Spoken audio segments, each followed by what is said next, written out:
Hey, my name is Rowan Smith and I want to welcome you to the Training for Trekking podcast. Now, this is the world's very first podcast which is entirely dedicated to helping you train, prepare and conquer your upcoming hike, trek or mountain adventure. So once a week, I'm going to be giving you quality and practical information on the subjects of physical preparation for trekking, dealing with altitude and nutrition on the trail, so you can know everything you need to be doing to have the best chance of a safe, enjoyable and successful adventure. So now you know what you're in for. Let's get into today's episode. Hey guys, so today we're talking about how to train for a hike or trek if you are overweight. Now I want to preface this episode by saying that hiking and trekking are sports for absolutely all body shapes and sizes. And with the right preparation and training, absolutely anyone should be happy to step onto any particular trail they desire. And there really should be no general exclusion around these types of things. But in all honesty and 100% brutal honesty, if you are carrying a few extra kilos around the middle, hiking can really grind you up. And if you are trying to follow a traditional hiking training program or trek training program, and you're trying to do all your type of training on the trail, as so many people online like to recommend, in all honesty, you're just asking for trouble. Now, yes, this type of approach may work for some people in which you do all your training either walking or hiking, but if you are overweight, it is simply not a good idea. This is simply because, unfortunately, you are already at a much higher risk of overuse injuries, so things like plantar fasciitis, Achilles tendinopathies, shin splints, knee pain, and a whole range of other things. And obviously those are things you really don't want to be messing around with. So trying to spend all your time walking and hiking on the trail is probably more likely than not going to lead to something like this. But saying that, there are 100% ways you can go about preparing yourself for any hike or trek or mountain adventure in much safer ways.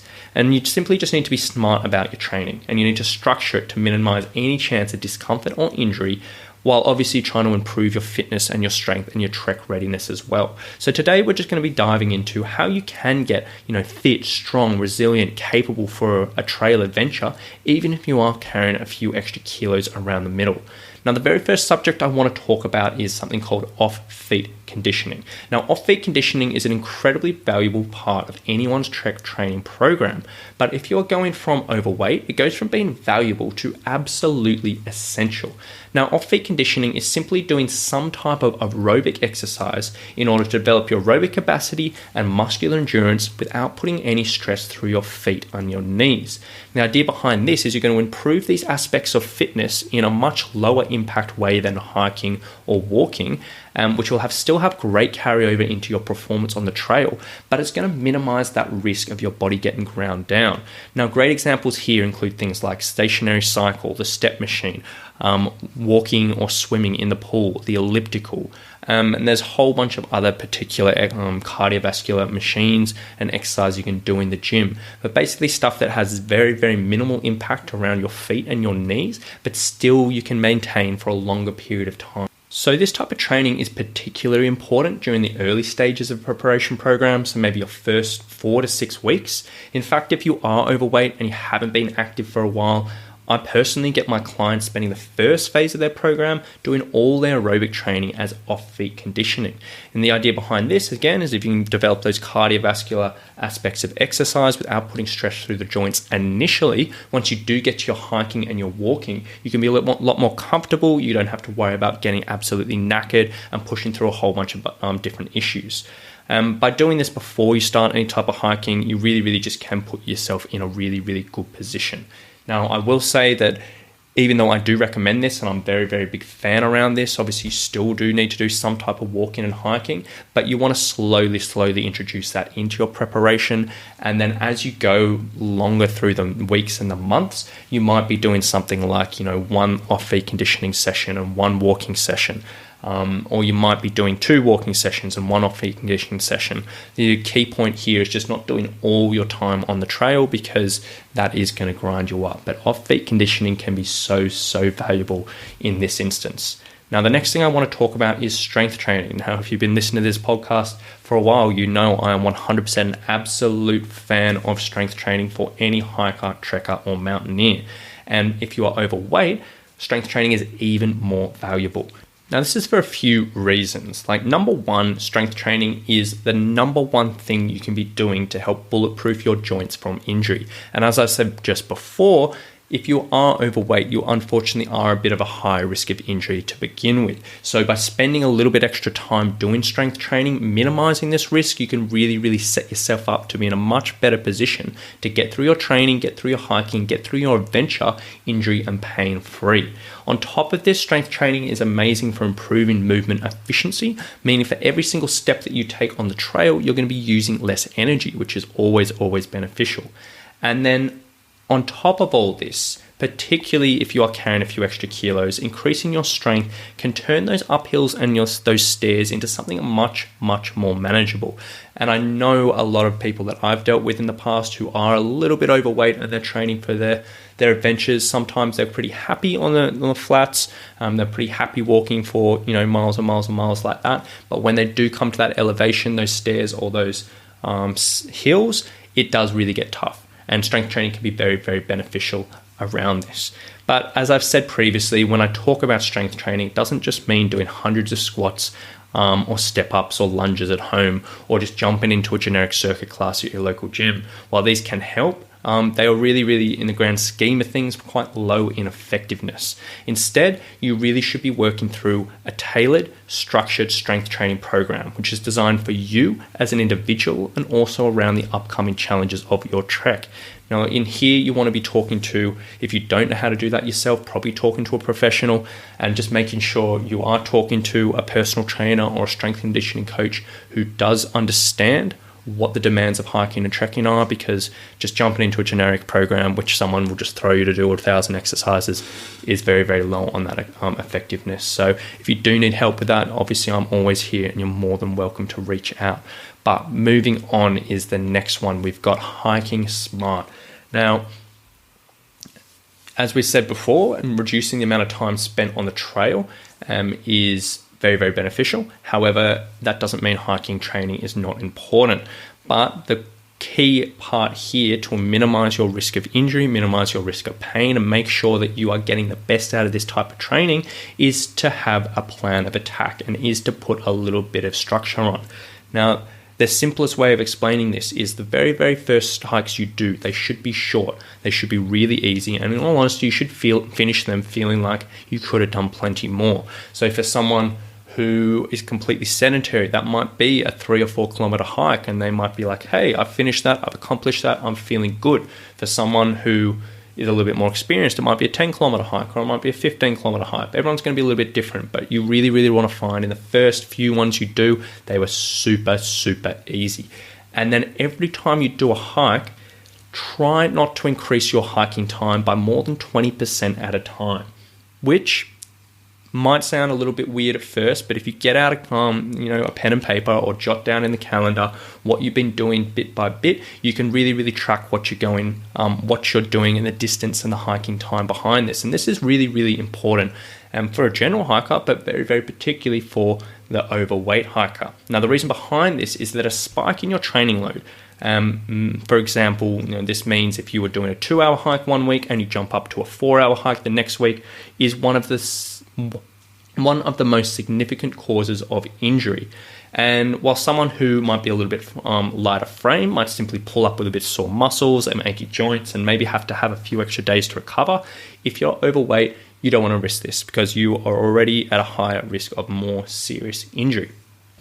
So basically, what I want you to do, if you're in this situation, you have a significant hike or a significant trek or a mountain adventure coming up, you need to get out your calendar.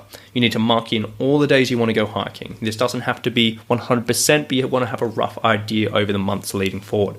You want to choose your first trail, which should be very easy. And then you want to get out a calculator, and you just want to add that 20% each time. You want to check that against a list of local trails which you want to do, and then you want to slowly jot out which one you're going to be doing in order. Now, it might take a little bit of time to figure this out, but it's so effective and making sure you're continually progressing, and is so important for reducing any risk of injury.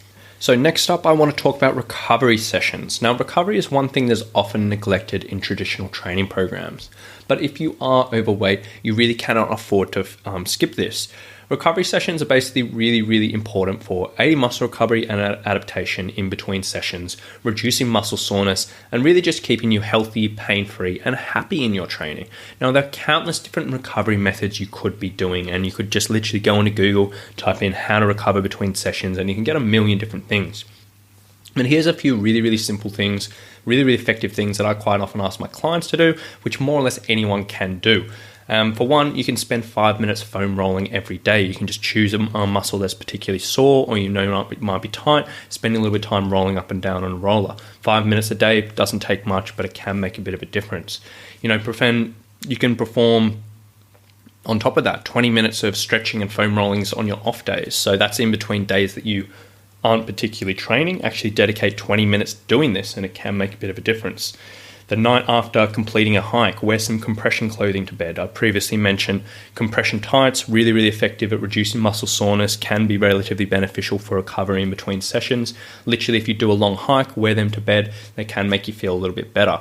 The day after you do every single hike, scheduling an easy, what's called an active recovery session, which is a really, really gentle cardiovascular session, which doesn't put any stress through the body. So this might be something like pool walking, gentle cycling, swimming. It's literally 15 to 20 minutes, maybe half an hour at a maximum. Should be zero, very, very, very low intensity. You should walk out that feeling good.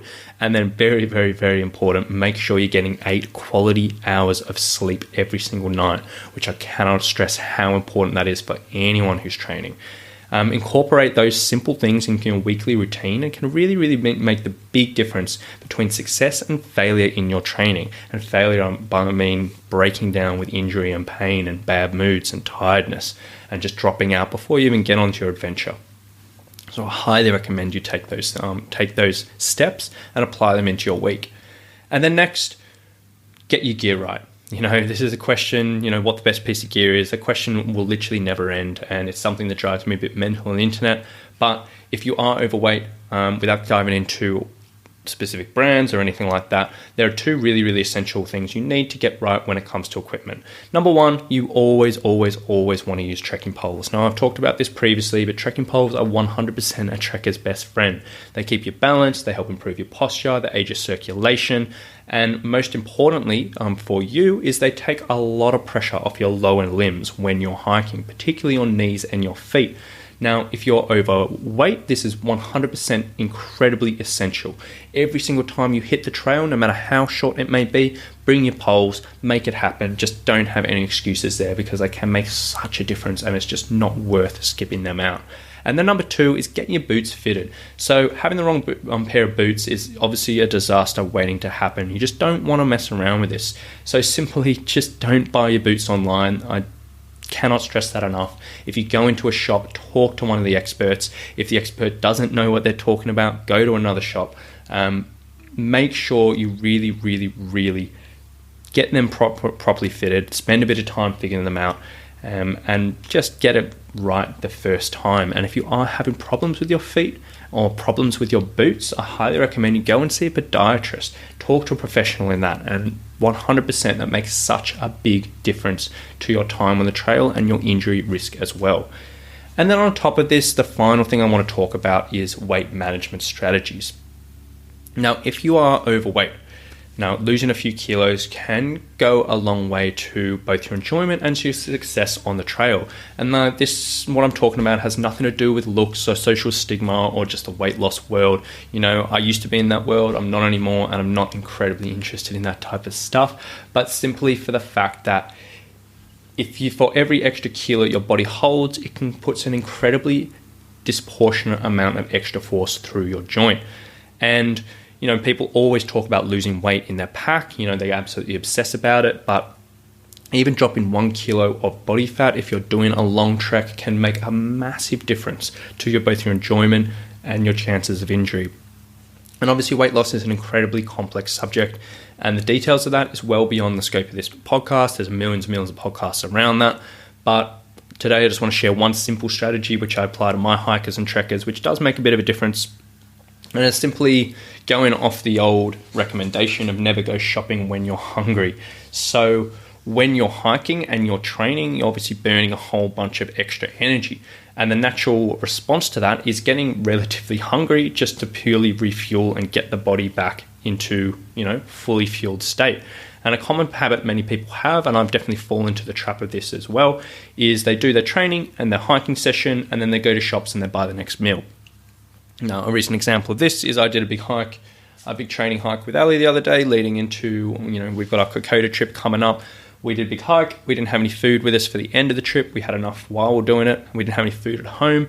So we went down to the chicken shop and got a chicken schnitzel burger and chips, which was fantastic, but it wasn't really so in line with our training goals. And if we were trying to lose a little bit of weight, it's not incredibly effective for that either. So what I highly recommend is before every training session and every hike, just have the next couple of meals planned and bought, if not prepared already. Now, this takes the impulse buying out of the equation. It takes that laziness out of the equation when you're knackered from training and hiking and you just don't want to cook something or whatever. And just so you can eat it right away, you can have it waiting for you and you can make those nutritional choices when you're in a good state of mind and you're not absolutely starving. Put that one strategy into action and it really can make a big difference. So that's about it from me today, guys. As I said initially, hiking and trekking is an absolutely amazing pursuit that everyone should really get involved with. And if you are overweight, you simply just need to be a little bit smarter in your training and your preparation and your hiking than, maybe a smaller frame person may be. Simply just so you can avoid those injuries and ensure that you do stay safe, pain-free, and just have a good time in both your training and your adventures. So I hope you got a bit of value out of that today, guys. As always, if you have enjoyed this podcast, if you have learned something new today, if you have been appreciating, some of the knowledge getting shared, I would absolutely love if you can leave me a 5-star review on iTunes. It really goes a massive way to helping me grow this podcast, reach more people, and I would really, really appreciate it. But aside from that, again, I hope you enjoyed this episode and we'll talk to you very, very soon.